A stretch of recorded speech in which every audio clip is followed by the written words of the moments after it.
My name is Bond, James Bond. My instructions were implicit. I was to leave for Jamaica in 2 hours. License to kill.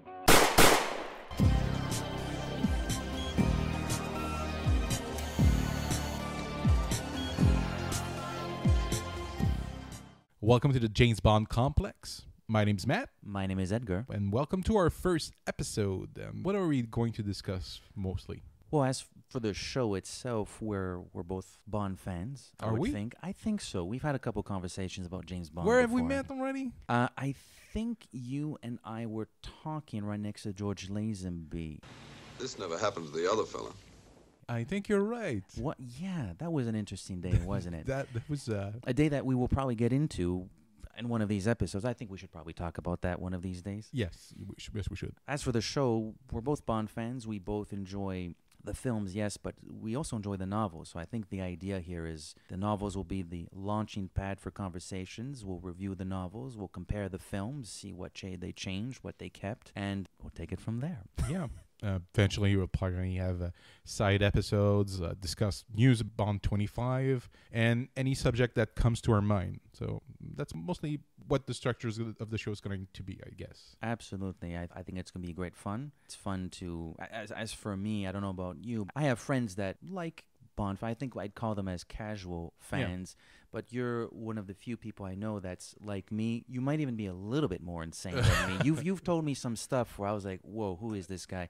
But so it's fun to actually be sitting down and recording stuff with a true diehard Bond fan. I tend, when I get into a particular thing, I tend to overdo it. And I've told you about my particular James Bond viewing order, so I think I have street creds as a James Bond fan just with that. We'll get into that on another episode, of course. I think we should discuss our fandom and how we became infected with this condition called the James Bond complex. Why do we have the James Bond complex? First of all, I don't regret it. I feel incredibly healthy, perfectly sane. If I were to start, when you listen to podcasts or you meet some James Bond fans and blogs, a lot of people say, oh, my dad introduced me to Bond. My dad introduced me to, which makes sense. It's a very, I'm sure we'll get into this at some point, but it's a very manly series. It's actually my mother that introduced me to Bond. Dun, dun, dun. Yeah, I know, plot twist. And her favorite film was Octopussy. That's my little octopussy. This is over 20 years ago, so I don't remember all the details of that afternoon. But I certainly do remember it affected me in a particular way. When you're 9 or 10, you're watching Transformers, you're watching Ninja Turtles. I'm giving away that I'm a child of the 80s here. So of course, I love those things. But certainly, James Bond, while not understanding all the double entendres and the sexual undertones and some of the jokes, there was still a certain aura about that film and about Roger Moore's James Bond that really captivated me. I'm sure in some way the women in that movie captivated me as well, even though I was a young lad. But it did, and so that was sort of the spark plug, if you will, and it really went from there. My mother rented me a few more of them. My dad would rent a few more. And I think the first one I saw in cinemas was with my dad, so I guess things got back to what most people would expect, and it was GoldenEye. I want you to find GoldenEye. Find who took it, what they plan to do with it, and stop it. And that was a great experience. I still remember that experience very, very well. That was a major turning point in my James Bond fandom to see James Bond on the big screen. Personally, I think GoldenEye is a great film too, so that obviously helped. I would say maybe it took a little bit of a dip around the time of Die Another Day. So you live to die another day. Not for maybe some of the obvious reasons, because I was doing other things in my life, but come Casino Royale, it came back. And since Casino Royale, it's been back in full force, as I'm sure the listeners will discover when we go along in these shows. But I've been blabbering for a good few minutes. Matthew, please enlighten us. What's your history? My first movie that I saw in theater was also GoldenEye. When I reached the age that I could see a Bond picture, there was none. Came up where Bond just timed that they were releasing License to Kill on pay TV, Père Écran. Yeah, pay-per-view and all that stuff. Yeah. We're based in Canada. They had this channel, Canada Famille. Oh, yeah. When they stopped playing shows, they aired clips of movies playing the introduction of License to Kill. So they played part of the movie where, what's his name? James Bond, I think is his name. No, the villain. Oh, Sanchez. Sanchez. Killing me won't stop anything, Sanchez. See you in hell! goes to meet you see that's weird. I don't remember the lead villain, but I remember the name of the actress that plays the lead villain. Her name is Talisa Soto. Yeah. She plays Kitana in the Mortal Kombat movies. That's true. She does. I know. I got her. Oh, there's a reason to rewatch Mortal Kombat. I remember the scene where he goes to meet her. He kills her husband, and I remember feeling like, oh my god, that's terrible. Because she wants his heart. What did he promise you? His heart. Give her his heart. I remember his corpse with his chest open, but I probably imagined that as a kid. So to me, License to Kill was super brutal, and I probably caught glimpses here and there of You Only Live Twice, a Roger Moore movie on TV. I remember the James Bond Jr. cartoon. It did its job. It introduced me to James Bond in a way, but it was James Bond Jr. You learned the game from his uncle James. James Bond Jr. chases around the world. Yeah. Oh my god. Yeah, that's when GoldenEye came out. I got into it full force, but played the video games also. I mean, the GoldenEye video game had major influence on my fandom. Sure. Can't discuss James Bond as a kid from the 80s without mentioning that game. It's a classic. That's actually a good point. That is definitely something I played quite a bit, and certainly amongst me and my friends, wasted many hours, 4 of us, at anybody's house, even if they didn't have a Super Nintendo. Not the Super Nintendo, it was the Nintendo 64, excuse me. Well, the friend would bring over the Nintendo 64, and we'd just we'd go crazy for the proximity mines, baby. That's what it was at, proximity mines. Proximity mines, Golden gun. A golden gun, 2 lasers, double-handed laser. Oh, double-wielding laser guns. Whew, that's good stuff. Moonraker, baby, classic. It's a fantastic game. I've played the Wii version they remade a few years ago. I did not. It's not the same. No. It's really because they try to update the content, the storyline itself. So it features Daniel Craig. It's not Pierce Brosnan. I've heard of that. Yeah. It's really weird. It's really why would they? Yeah, strange. I'm sure the graphics are fine, but isn't that also part of in a odd way? I guess there's nostalgia that plays in. Because ironically, I actually did play some GoldenEye earlier this year at a friend's place through what do they call those things, where you download a program from the internet and it allows you to play like an emulator. An emulator, there you go, thank you.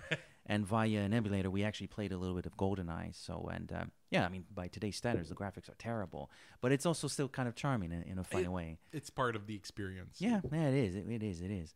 So, general, history and background on us as Bond fans, would you say you have like particular highlights as to your favorite actor, your favorite film, era?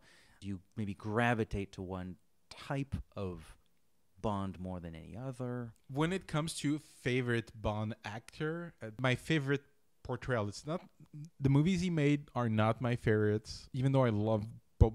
No, I'm saying both, so I think I'm spoiling it. My favorite Bond actor is Timothy Dalton. TD. Bond, James Bond. I feel his interpretation is the closest to Fleming we ever had, even more perhaps than Daniel Craig, because I feel his Bond he's not as human. Like I don't know, there's a humanity and a way that Timothy Dalton acts that even Daniel Craig does his best to go in the same vein. I think Dalton did a better job, in my personal opinion, but he only did it twice, so it's hard to. Yeah, no. Well, I mean, it's an interesting pick. It's true, you don't hear that pick I know. often. But it's an interesting pick. I agree. There isn't a single actor that played the role that I don't like. I love pretty much all of them from the bottom of my heart.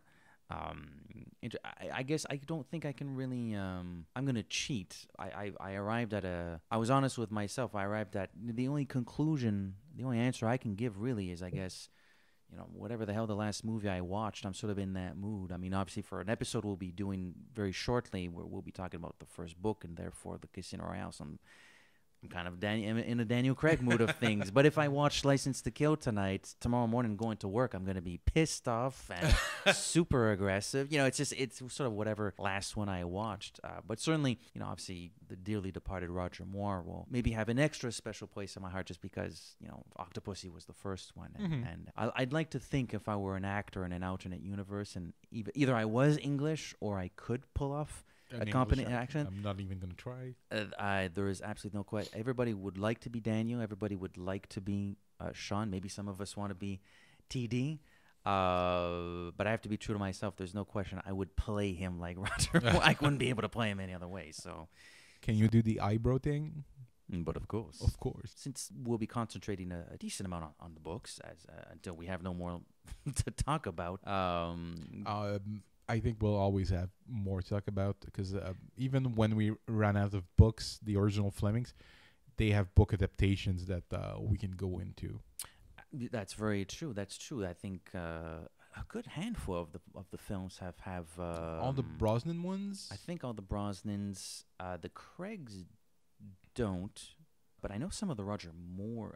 I think there's because The Spy Who Loved Me, the book, is so different from The Spy Who Loved Me, the film. I think it actually Moonraker has. also. Does Moonraker have its? Yeah, I think there's James Bond and the Moonraker by the I don't remember the gentleman's name, but the man who wrote the script for both those films did the book adaptation. Interesting. See, I didn't know that.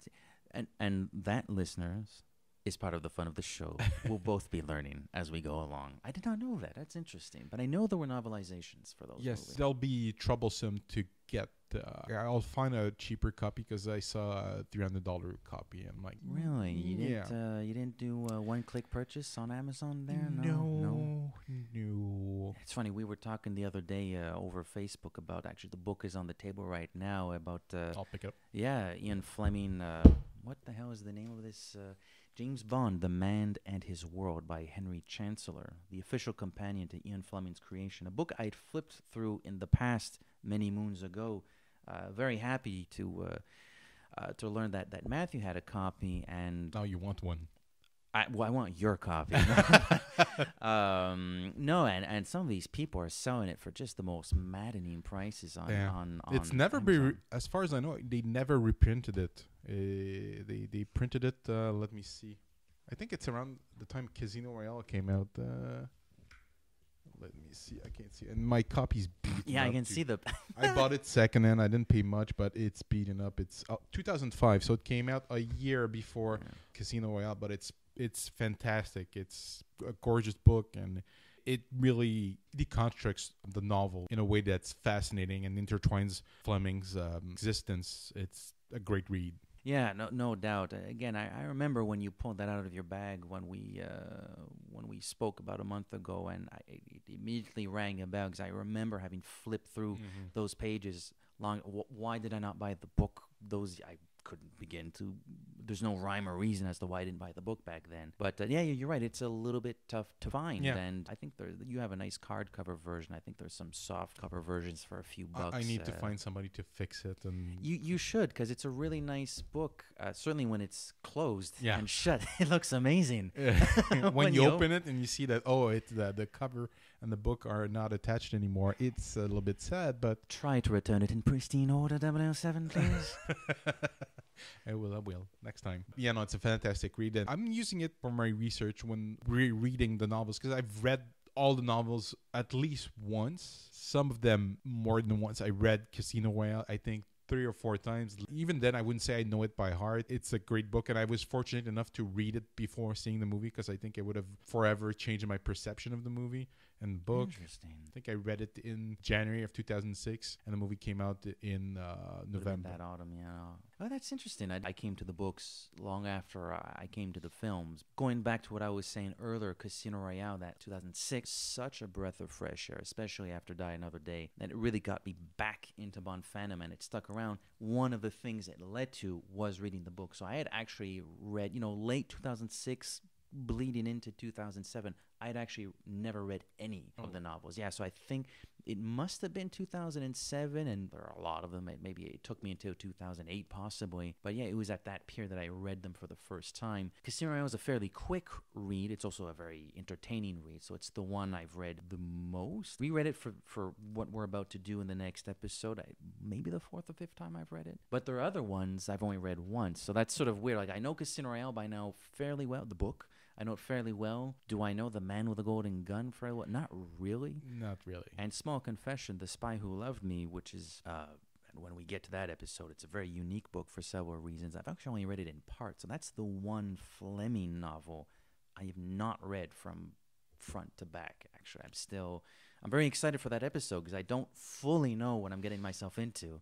I have an idea though, but it's a process. It's different. It's really there's not much. There's not much about Bond in that novel. So I've heard. And the few passages I read, I was like, well, when's James Bond showing now? Where is he?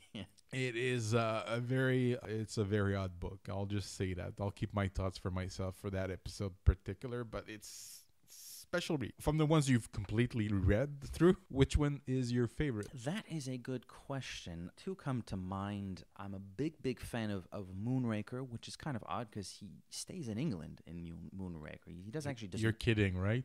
That's your favorite? Are you asking about the films or the book? The books, yeah.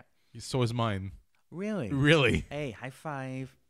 That's right. That's what I'm talking about. We're going to start a Moonraker fan club. Yeah, well, we were gonna do Casino Royale this afternoon, but at this point, like, why bother? We were just going to Moonraker now. No, but I'm surprised because I like the story a lot. I like the villain a lot. Actually. Yeah, the villain's great. The Hugo Drax of the book, although Hugo Drax of the movie is a lot of fun too, but the Hugo Drax in the book is very interesting. It has a lot of the Nazis have not been fully defeated. There are sleeper cell Nazis in England in the Moonraker book. I like his plan, and it's just weird. It's only the third. It is only the third book. It's the third book. So it's not as though we've seen Bond do that much globe-trotting. But I guess because if you're familiar with the phenomenon that is Bond, it's odd to read a book where he just stays in England for the whole time. Bond Girl is really interesting. In fact, the end, we won't spoil it. We'll get to that episode in a few weeks, I guess. But the end of that book is very interesting as far as what happens with the Bond Girl. He sort of goes undercover through the whole story, and I think that's a lot of fun. Why is it your favorite? When I read the books, that particular book was the closest one to what I expected them to be, which is closer to the movies. The villain has a crazy plot. Yeah, it's kind of retarded. It is. It's a crazy... But we love retarded in Bond. You know. Retarded is good in Bond. There's a few good action sequences that there's a particular assassination attempt that I enjoyed really in the novel. So it's the villain that makes or breaks a Bond book, and probably my favorite of all of them that I read. As I recall, there's also a slightly different interaction between Bond and M in that one, in the early part of the book, where M sort of asks for Bond's help more on a personal, Yeah. like it's not a mission. It's like, buddy, I need your help. Bro, can you help a buddy out? It's almost like that. And Yes, it's like, it that's is. Weird. Like, It's a little weird. different. But it does make it interesting, yeah. I think I know which one is your least favorite. In the books, Well, you never finished The Spy Who Loved Me. So yeah, by default, it's... I guess so. Although it was, I suppose so. I guess, but again, it feels cheap to say that because I never finished it. I feel like I should finish it. if you're not able to finish it, it speaks... Yeah, it doesn't speak. I'll try to pick one that I have finished. Although again, some of the later ones I've only read once. But I would maybe say, it's funny. I think because the film is so good, I was actually a little bit underwhelmed by Goldfinger the book. It's good, but I think the film is so freaking awesome that I finished the book going, well, that was perfectly fine. It's like, I think it's the second book I read. I still like it, but there are some parts which are really underwhelming. but the treatment of Pussy Galore in the book, this is clearly written by a heterosexual dude in the 50s. Like, Yeah. Well, Fleming was one of a kind. oh, and we will broach that topic, I'm sure, more on a couple of occasions as we go along in these episodes. Until recently, I was rereading all the books in order, and I started over again. Good for you. Yeah. Good for you. But I was caught at book number 4, and I really hate... Diamonds, right? Yeah, Diamonds is... Isn't there like a... Spectre's not in it, but doesn't like the word Spectre show up in There's some a bizarre reference way? to Spectreville. He must have written that, and then like a few years later said, hey, I like that word. I'm going to use that. And Kevin McClory said, I'm going to use that too. Yeah, well, and I created it. Yeah. The original version of that particular story, they didn't keep much when they did the movie. And strangely enough, I think the movie's a little bit better than the book. Really? Yeah, because Interesting.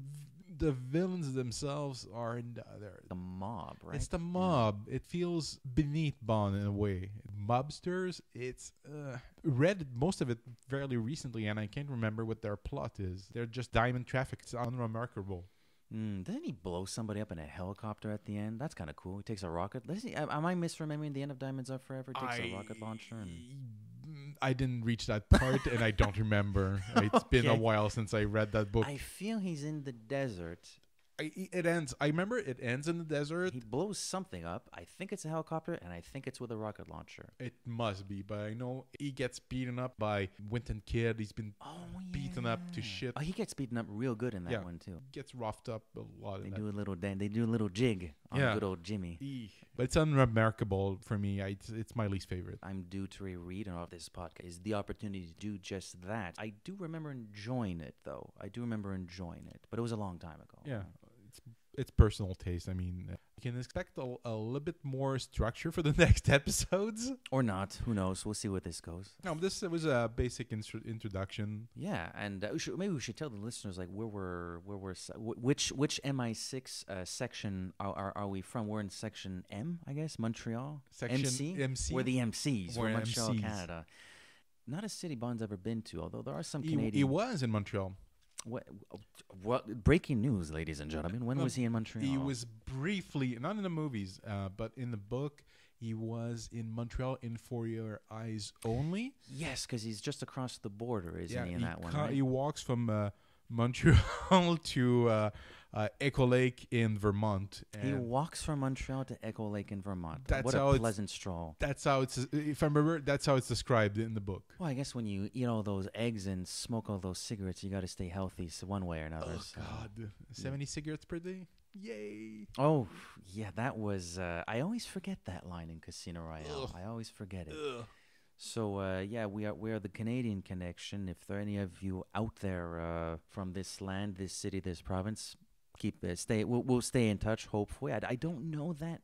I know there's a JamesBondCanada.com. Yeah, but I think he's based mostly in he's mostly in the West. I think so too. I think he's in British Columbia. Too. And it's a nice looking website, but it's maybe not updated that regularly.